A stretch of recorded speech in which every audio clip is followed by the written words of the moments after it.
Cumprimento a todos os meus irmãos com a paz de Jesus. Seja bem-vindo ao estudo da lição da Escola Sabatina, número 9, a fonte da vida. Antes de começar, vamos orar. Pai querido que estás nos céus, na Tua presença estamos buscando mais uma vez a Tua bênção. Derrama sobre mim e os meus irmãos o Espírito Santo, abrindo a nossa mente para compreender a mensagem que o Senhor tem para nós hoje, Pai. Dá-nos a Tua bênção, pelos méritos de Jesus pedimos. Amém, Senhor. A fonte da vida. O verso áureo: eu sou o caminho, a verdade e a vida. Ninguém vem ao Pai senão por mim. João 14, 6. Jesus diz que só Ele salva. Só Ele é o caminho que leva para o céu.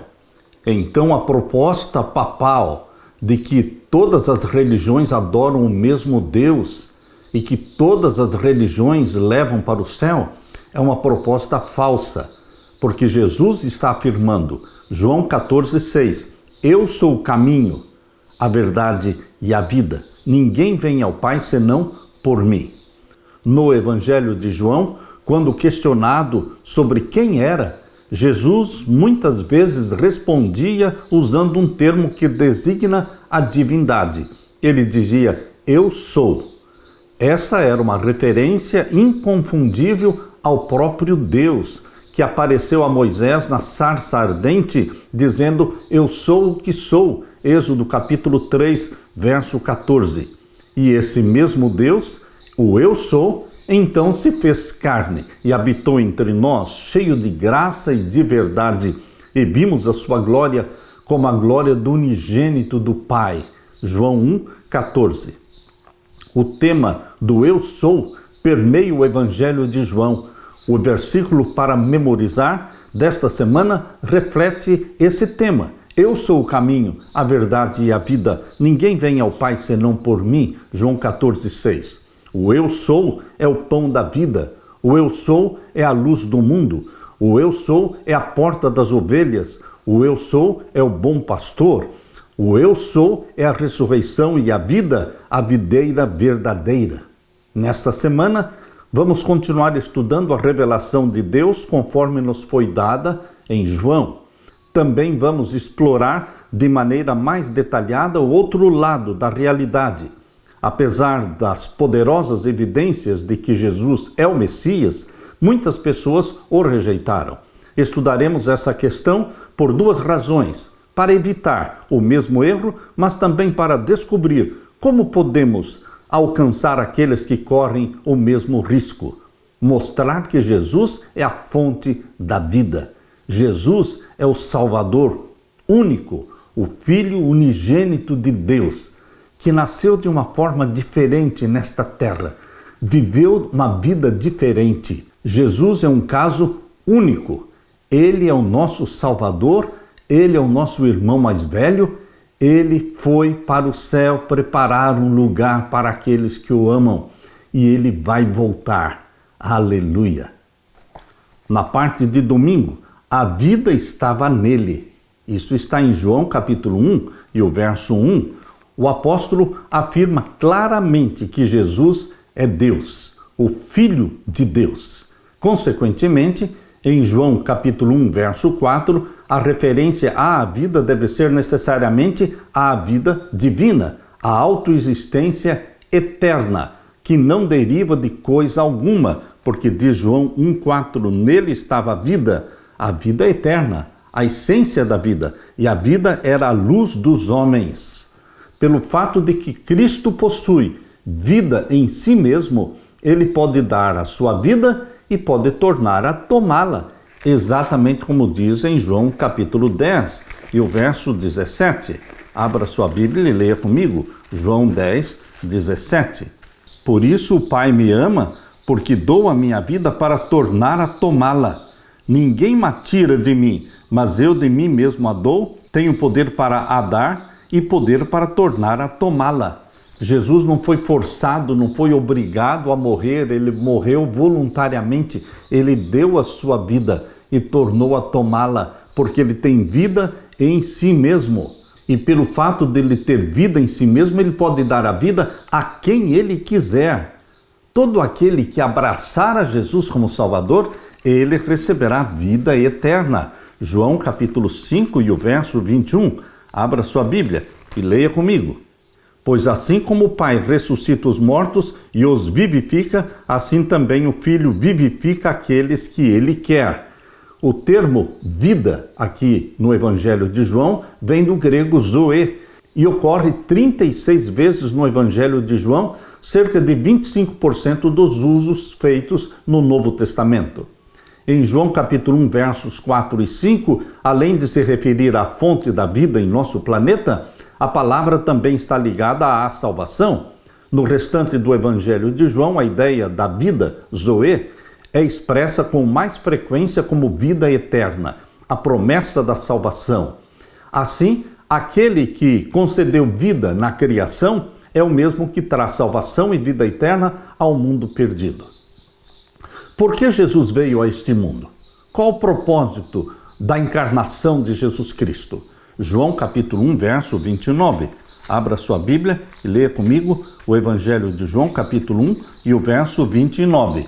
No dia seguinte, João viu a Jesus que vinha para ele e disse: Eis o Cordeiro de Deus que tira o pecado do mundo. Esse texto nos leva para o Jardim do Éden. Quando Adão e Eva pecaram, Deus fez com que Adão matasse um cordeiro e Adão foi vestido e Eva também com a pele do cordeiro. Cristo estava ali simbolizado pelo cordeirinho morto no Jardim do Éden. E desde o pecado de Adão e Eva, no Jardim do Éden, os cordeirinhos estavam sendo mortos.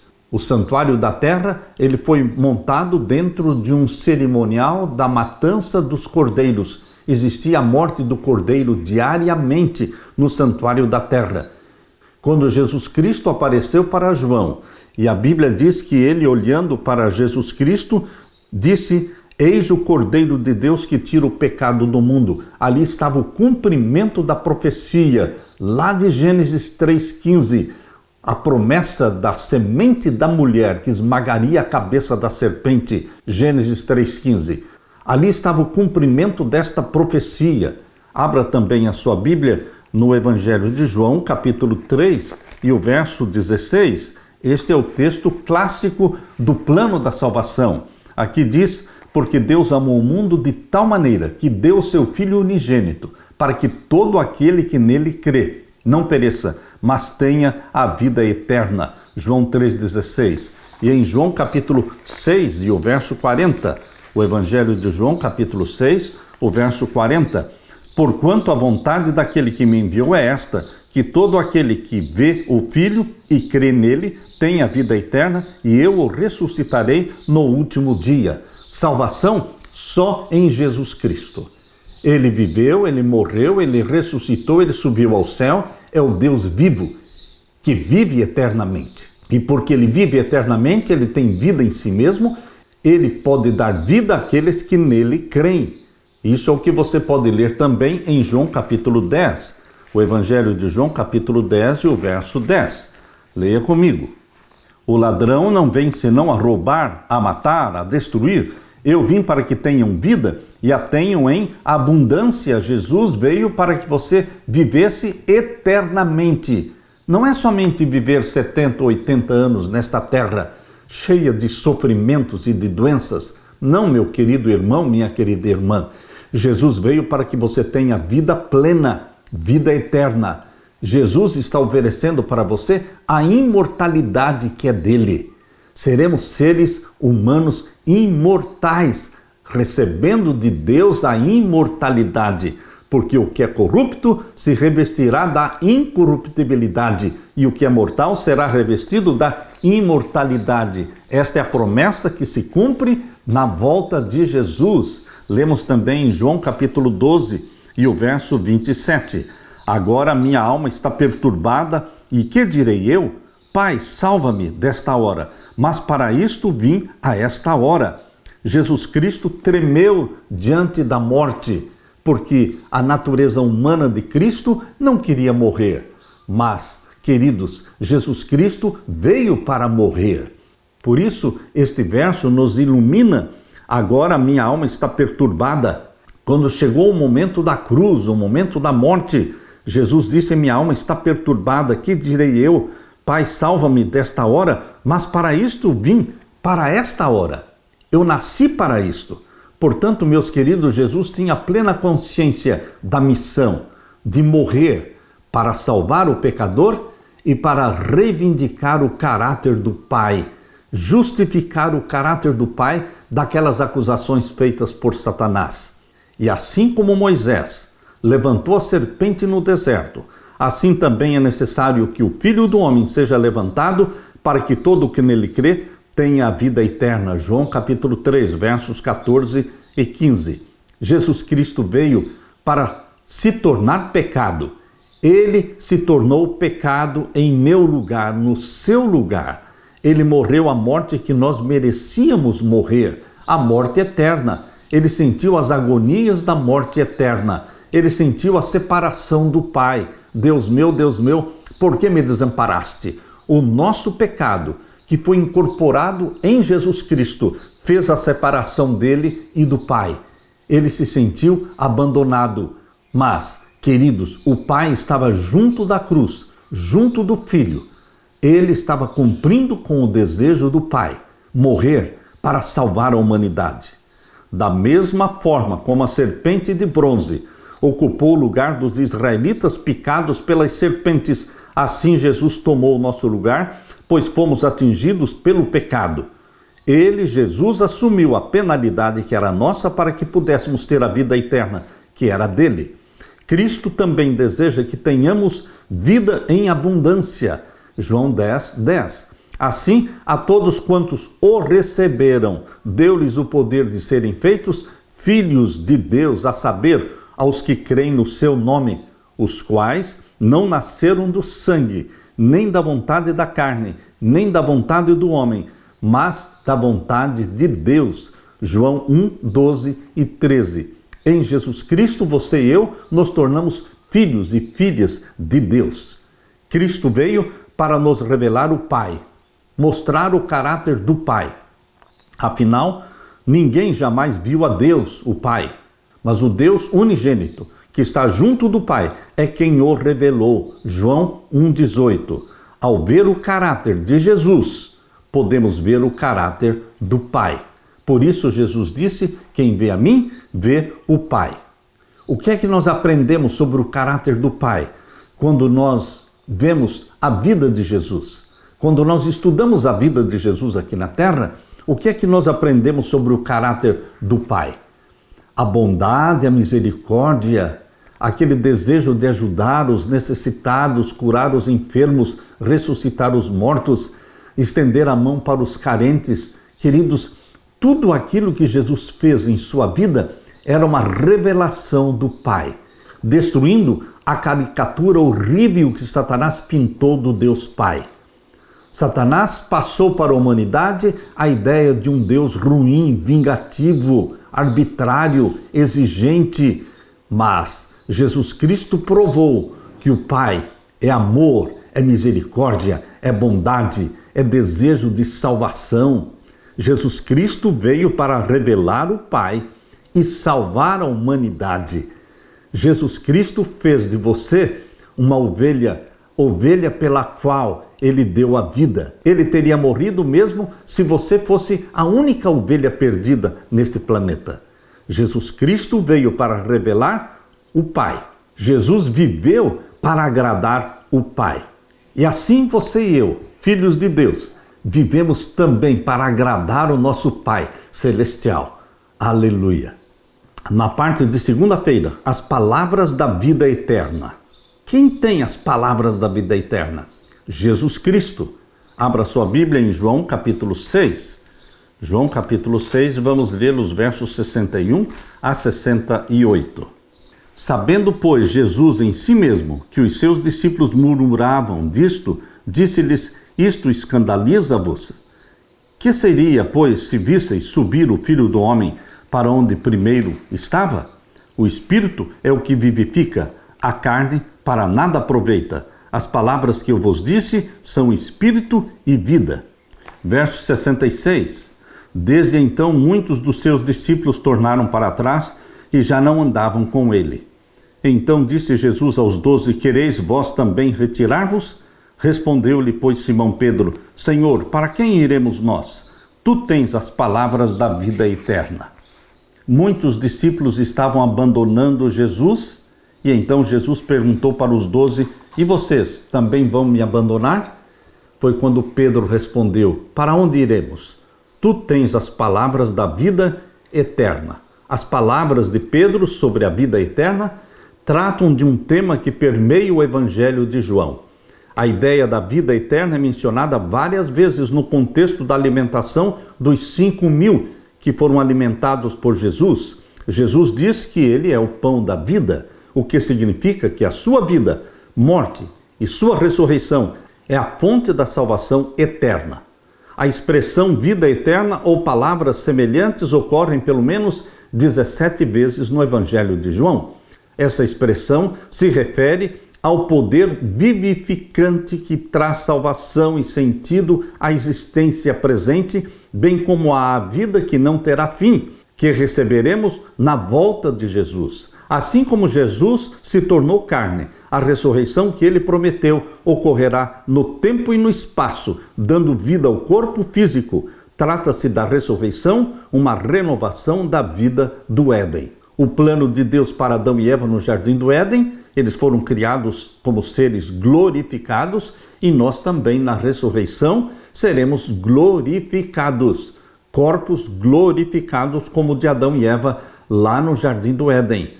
Corpo glorificado igual ao de Jesus quando ressuscitou da morte. Como podemos receber essa vida eterna? João capítulo 3, o verso 15 e 16, recebendo Jesus como Salvador. Não há salvação fora de Jesus. Não existe salvação no hinduísmo, nem no islamismo, nem no budismo. Só existe salvação no cristianismo, não no cristianismo romano, mas no cristianismo apostólico, o cristianismo da Bíblia, que mostra que Jesus é o caminho, a verdade e a vida. Unicamente Jesus. A salvação só existe em um nome debaixo do céu: Jesus Cristo, nome santo e venerável. João capítulo 3, verso 15 e 16. Para que todo aquele que nele crê não pereça, mas tenha vida eterna. Porque Deus amou o mundo de tal maneira que deu o seu Filho unigênito, para que todo aquele que nele crê não pereça, mas tenha vida eterna. Lemos também no capítulo 5 e o verso 24. Na verdade vos digo que quem ouve a minha palavra e crê naquele que me enviou, tem a vida eterna, e não entrará em condenação, mas passou da morte para a vida. Jesus Cristo salva, Jesus Cristo nos livra da condenação. João 5, 24. E também lemos em João capítulo 6 e o verso 40. Porquanto a vontade daquele que me enviou é esta, que todo aquele que vê o Filho e crê nele tenha a vida eterna, e eu o ressuscitarei no último dia. Também o verso 47. João 6, 47. Na verdade vos digo que aquele que crê em mim tem a vida eterna. Jesus faz declarações absolutas. Eu sou a vida. Aquele que crê em mim tem a vida eterna. Jesus Cristo faz declarações absolutas. Eu sou o pão da vida. João capítulo 6, verso 48. Alimentar-se do pão da vida, que é Jesus Cristo, é ter vida eterna. João capítulo 12 e o verso 46. Leia comigo. Eu sou a luz que vim ao mundo, para que todo aquele que crê em mim não permaneça em trevas. E no capítulo 20 do Evangelho de João, o verso 31, João diz a razão por que ele escreveu o Evangelho. Qual a razão? Qual é o principal propósito de João ter escrito o Evangelho? João 20, 31. Estes, porém, foram escritos para que creiais que Jesus é o Cristo, o Filho de Deus, e para que, crendo, tenhais vida em seu nome. Salvação em Jesus Cristo. O Evangelho de João foi escrito para provar que Jesus é Deus, Deus encarnado, o Deus que ressuscitou e subiu para o céu. A salvação só existe em Jesus, somente pela fé. Cremos que Jesus Cristo veio ao mundo para viver e morrer em nosso favor. Recebemos essa fé como um dom divino, mas precisamos escolher de maneira consciente nos entregar a Jesus, nos arrepender e reivindicar seu sangue para obter o perdão e a purificação dos pecados. Quando Jesus perguntou a Pedro se ele também o abandonaria, Pedro respondeu: Senhor, para quem iremos? O Senhor tem as palavras da vida eterna. João 6,68. Essa frase resume a essência da salvação e a maneira pela qual podemos alcançá-la. A salvação não vem da filosofia, a salvação não vem da história ou da ciência, nem de qualquer outra disciplina humana. A salvação vem unicamente de Jesus, que, possuindo a vida eterna em si mesmo, a oferece gratuitamente a todos aqueles que, respondendo ao toque do Espírito Santo, aceitam a Jesus como Salvador. Você aceitou, abraçou a Jesus como seu Salvador? O Espírito Santo atraiu você para Jesus Cristo? O Espírito Santo convenceu a você e a mim dos nossos pecados? O Espírito Santo nos deu arrependimento? O Espírito Santo implantou em nós a mente de Jesus? O Espírito Santo é aquele que atrai para Jesus Cristo e implanta Jesus Cristo na sua vida. Ele faz o download celestial da mente de Jesus, colocando a mente de Jesus na sua e na minha mente, para pensar como Jesus, para amar como Jesus, para ser como Jesus. Este é o propósito. A salvação, a vida eterna, nos é dada em Cristo, mas nos é comunicada através do Espírito Santo. Aleluia! Na parte de terça-feira, crer e nascer de novo. João capítulo 1, versos 12 e 13. Evangelho de João, capítulo 1, versos 12 e 13. Quais são os passos para se tornar cristão? Simples os passos. Porque aqui diz: mas a todos quantos o receberam, ou seja, todos que receberam a Jesus Cristo como Salvador, deu-lhes o poder de serem feitos filhos de Deus aos que creem no seu nome. Você e eu não nascemos do ventre materno como filhos e filhas de Deus. Não. Nós nos tornamos filhos e filhas de Deus quando abraçamos Jesus Cristo como nosso Salvador. A todos quantos o receberam, deu-lhes o poder de serem feitos filhos de Deus aos que creem no seu nome. Por quê? Porque os que abraçam a Jesus como Salvador são gerados pelo Espírito Santo. Nascem como filhos de Deus, gerados pelo Espírito Santo, os quais não nasceram do sangue, nem da vontade da carne, nem da vontade do homem, mas de Deus. Gerados pelo Espírito Santo, nos tornamos membros da família divina, participantes da natureza divina. João escreveu seu evangelho para que crêssemos em Jesus e para que, crendo nele, tivéssemos vida eterna em seu nome, João 20, 31. Em João 1, 12 e 13, esse processo é descrito em duas etapas. Primeira, recebemos a Jesus, isto é, cremos nele. Segundo, ele nos dá o poder ou autoridade de nos tornarmos filhos de Deus, ou de nascer de Deus. Assim, há um aspecto humano e um aspecto divino em se tornar cristão. Devemos agir com fé, receber a Cristo e estar abertos à luz, mas é Deus quem regenera o coração. A própria fé é um dom de Deus que vem por ouvir a palavra de Deus, Romanos 10, 17. Para ter verdadeira e inabalável fé em Cristo, precisamos conhecê-lo assim como é representado na palavra. O Espírito Santo, operando na mente, iluminando a nossa mente, desperta a fé em Deus. Os que creem em Jesus como Messias, os que o aceitam como Messias, obtêm vida eterna. João também enfatiza a importância de aceitar a palavra de Jesus, ou seja, crer na palavra de Jesus. É papel do Espírito Santo trazer convicção do pecado, da justiça e do juízo, nos atrair para Jesus Cristo, nos dar o arrependimento. Que princípio vemos em Romanos 8,16 sobre a salvação em Jesus? Qual o princípio que está presente em Romanos, capítulo 8 e o verso 16?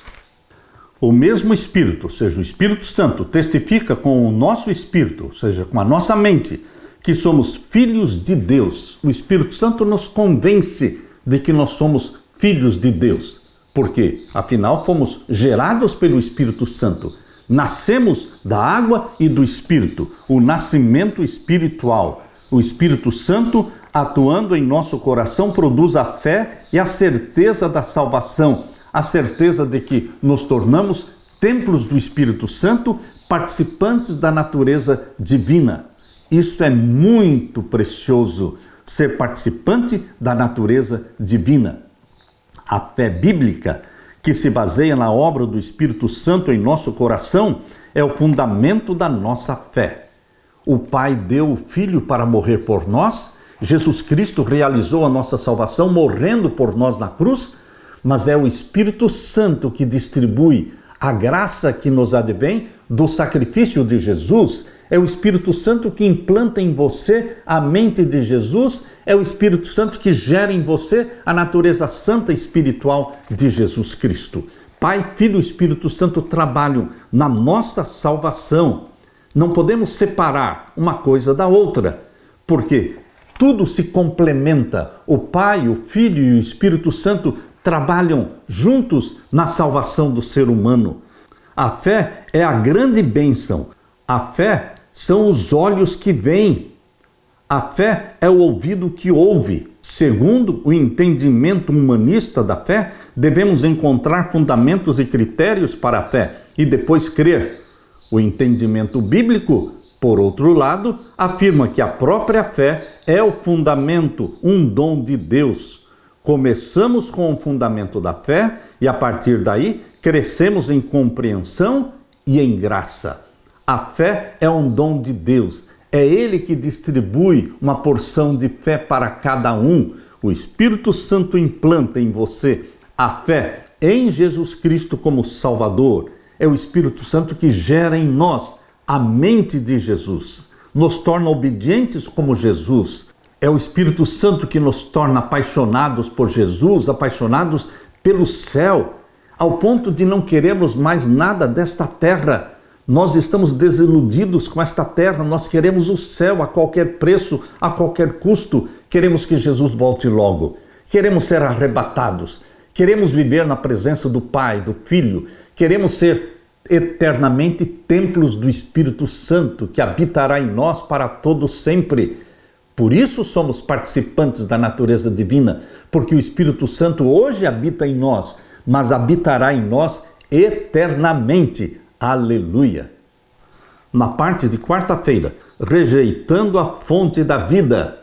Quando as pessoas dão as costas para Jesus, estão dando as costas para a luz e para a vida eterna. Algumas das narrativas mais tristes da Bíblia estão no Evangelho de João, capítulo 1, verso 5, onde menciona que a luz veio ao mundo, mas os homens rejeitaram a luz. E a luz resplandece nas trevas, e as trevas não a compreenderam. A luz, que é Cristo, veio ao mundo, mas foi rejeitada. Aqui diz o verso 10, estava no mundo, e o mundo foi feito por ele, e o mundo não o conheceu. E ainda o verso 11, veio para o que era seu, e os seus não o receberam. Queridos, aquele povo que foi chamado por Deus para ser seu agente na terra, este povo judeu se tornou exclusivista, e eles se tornaram idólatras, e eles rejeitaram o Messias, partindo da liderança de Israel. Eles rejeitaram, seguindo a orientação de Anás e de Caifás, eles gritaram, crucifica-o, crucifica-o. O eu sou, Cristo Jesus, foi rejeitado por muitos, pelo seu próprio povo. Não é de admirar que Paulo tenha advertido em Hebreus, capítulo 10, verso 35, Paulo disse, portanto, não percam a confiança de vocês. Cristo foi rejeitado porque não aceitaram a sua palavra. O modo de pensar humanista contemporâneo começa com a dúvida. As pessoas questionam tudo para então determinar o que é a verdade. Aquilo que sobrevive ao fogo do interrogatório é aceito como conhecimento sólido, semelhante a uma rocha, algo em que possa se depositar a fé? Algumas pessoas aplicam esse mesmo método ao estudo da Bíblia, questionando tudo do ponto de vista científico, histórico, psicológico, filosófico, arqueológico ou geológico, a fim de determinar o que é a verdade na Bíblia. Mas este sistema de pensamento, esta corrente de pensamento, está errada. O próprio método começa e se baseia na dúvida sobre a veracidade das Escrituras. Cristo perguntou: quando o Filho do Homem vier, será que ainda encontrará fé sobre a terra? Isso está em Lucas 18:8. Meu querido irmão, nós temos que fugir deste modo de pensar humanista contemporâneo que começa com a dúvida e coloca a dúvida em tudo. Aquele que duvida não pode agradar a Deus, porque aquele que se aproxima de Deus tem que crer que Deus existe e que se torna galardoador daqueles que o buscam. Aqueles que colocam em dúvida a palavra de Deus são rejeitados por Deus. Essa experiência você encontra em Números, capítulo 13. Leia comigo Números, capítulo 13, vamos ver os versos 23 a 33. O que é que fez a diferença entre os dois relatórios de Josué e de Caleb e o relatório dos outros 10 espias? O que fez a diferença? Leia comigo, Números 13, 23 a 33. Depois vieram até o vale de Escol, e dali cortaram um ramo da vide com um cacho de uvas, o qual trouxeram 2 homens sobre uma verga, como também romãs e figos. Chamaram aquele lugar o Vale de Escol, por causa do cacho que dali cortaram os filhos de Israel. Depois voltaram de espiar a terra ao fim de 40 dias, e caminharam e vieram a Moisés, a Arão e a toda a congregação dos filhos de Israel no deserto de Parã, a Cádiz, e deram-lhes conta a eles e a toda a congregação, mostraram-lhes o fruto da terra, e contaram-lhe e disseram: fomos à terra que nos enviaste, e verdadeiramente mana leite e mel, e este é o fruto. O povo, porém, que habita nesta terra é poderoso, e as cidades fortes e muito grandes, e também ali vimos os filhos de Anak. Os amalequitas habitam na terra do sul, e os heteus, os jebuseus e os amorreus habitam na montanha, e os cananeus habitam ao pé do mar e pela ribeira do Jordão. Então Caleb fez calar o povo perante Moisés e disse: subamos animosamente e possuamo-la em herança, porque certamente prevaleceremos contra ela. Aqui está a grande diferença entre os relatórios pessimistas dos 10 espias e o relatório otimista, positivo de Josué e de Caleb. Vejam o que Caleb falou. Então Caleb fez calar o povo perante Moisés e disse: subamos animosamente e possuamos esta herança, porque certamente prevaleceremos contra ela. Porém, os homens que com ele subiram disseram: não poderemos subir contra aquele povo, porque é mais forte do que nós. E infamaram a terra, falaram mal, que tinham espiado perante os filhos de Israel, dizendo: a terra pelo meio da qual passamos a espiar é a terra que consome os seus moradores. Isso era mentira.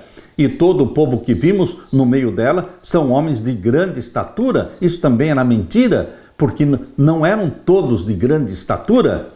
Também vimos ali gigantes, filhos de Anak, descendentes dos gigantes, e éramos aos nossos olhos como gafanhotos, e assim também éramos aos seus olhos. Queridos, o relatório pessimista, ruim, que os 10 espias deram, espalharam o medo, espalharam o desânimo no meio do povo de Israel. Mas Josué e Caleb, eles tinham outro espírito, um excelente espírito. Eles eram guiados pelo Espírito Santo, porque eles tinham fé. A fé deles no Deus de Israel. Por isso Josué mencionou aqui no capítulo 14. Leia comigo Números capítulo 14, vamos ver então o verso 8. Se o Senhor se agradar de nós, palavras de Josué, se o Senhor se agradar de nós, então nos porá nesta terra e nos-la dará, terra que mana leite e mel.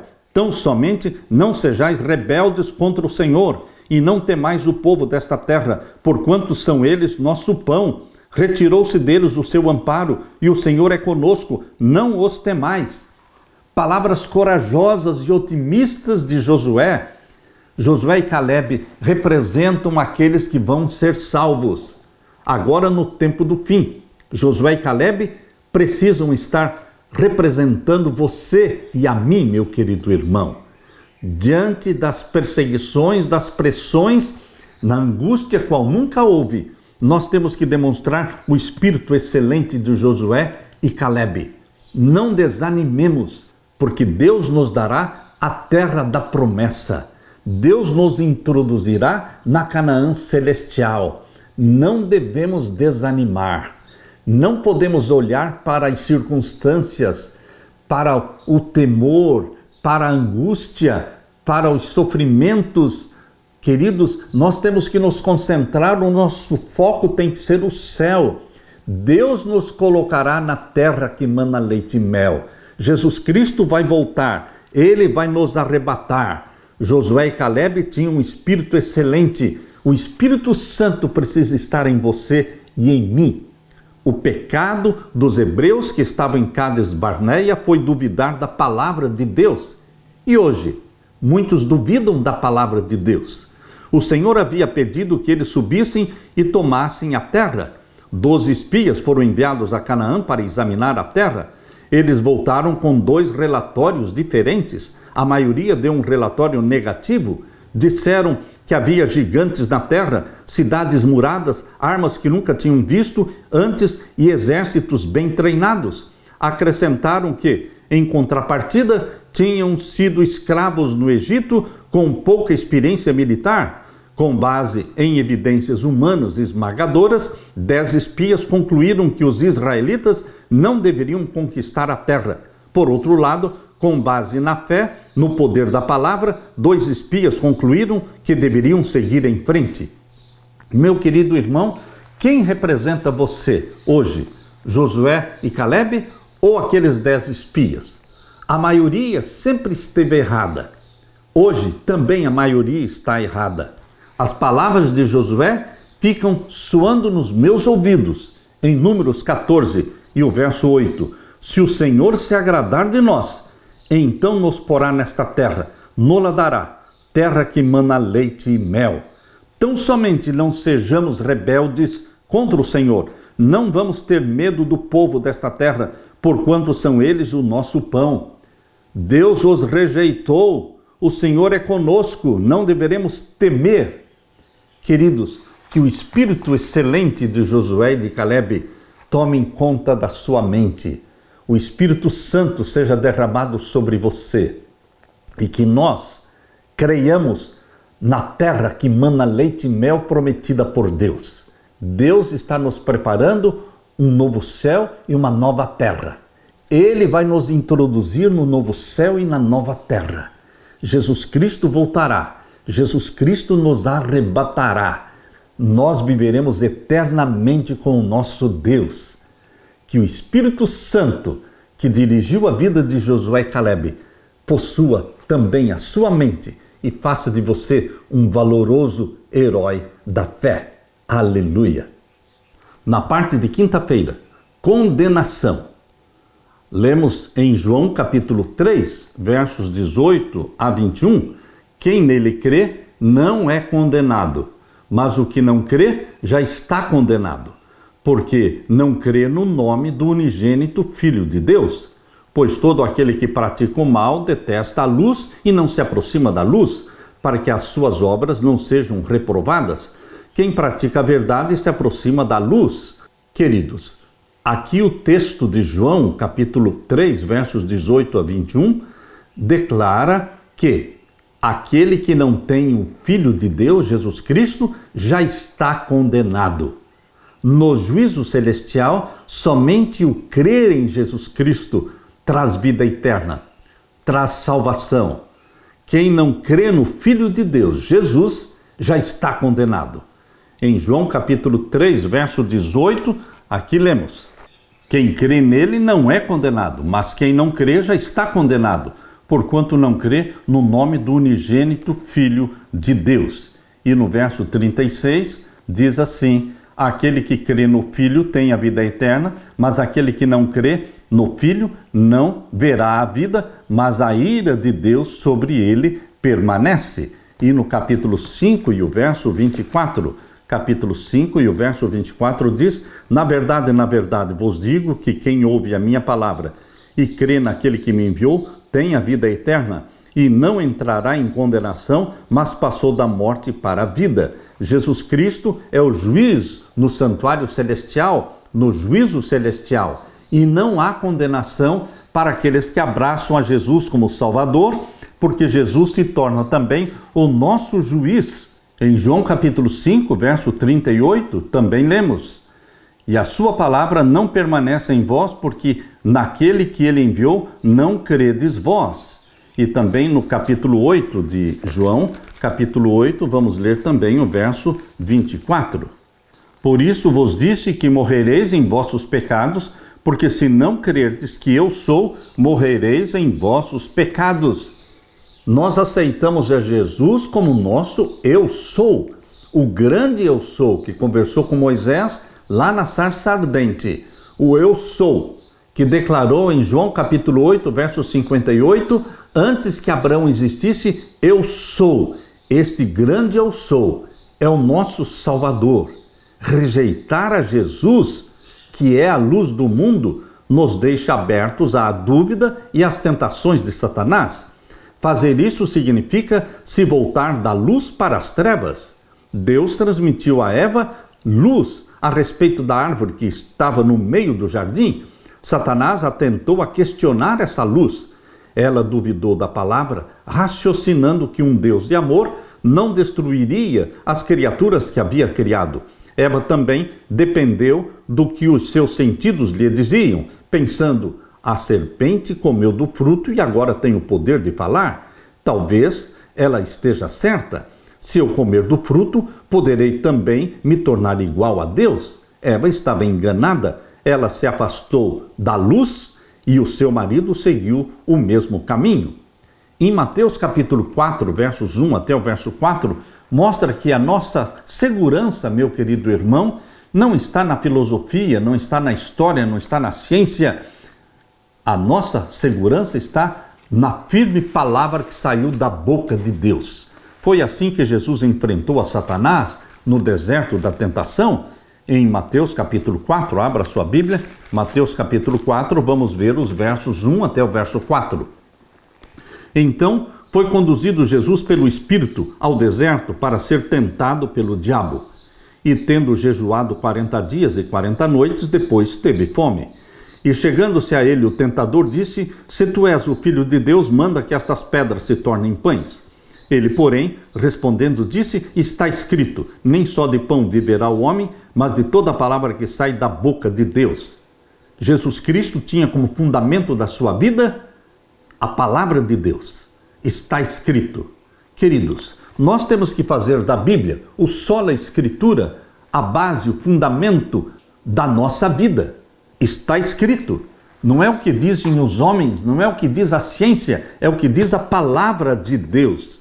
Que princípios Cristo usou no deserto da tentação para combater os enganos de Satanás? Ele usou o quê? A Bíblia.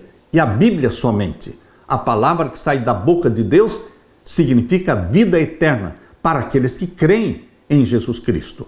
Cristo tinha à sua disposição a mesma ferramenta de pensamento humanista usada por Adão e Eva, pelos antediluvianos e por Israel em Cades Barneia.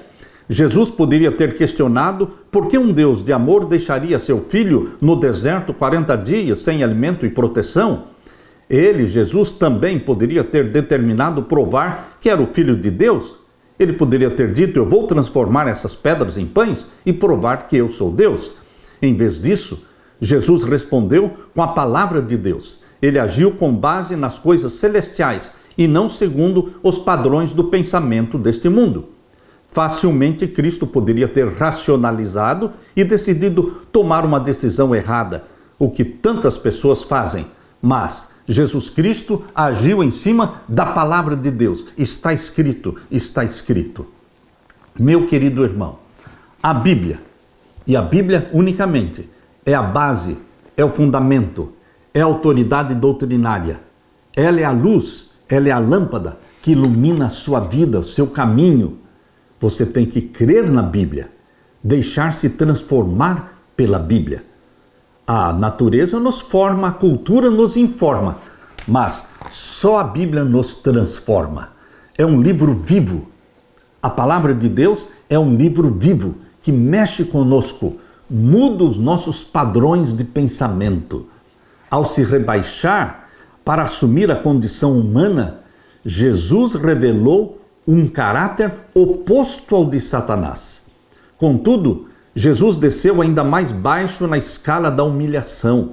Reconhecido em figura humana, a si mesmo se humilhou, tornando-se obediente até a morte e morte de cruz. Filipenses 2:8. Como sumo sacerdote, deixava suas suntuosas vestes e oficiava com um vestuário de linho branco de sacerdote comum. Assim também Cristo tomou a forma de servo e ofereceu sacrifício, sendo ele mesmo o sacerdote e ele também a vítima.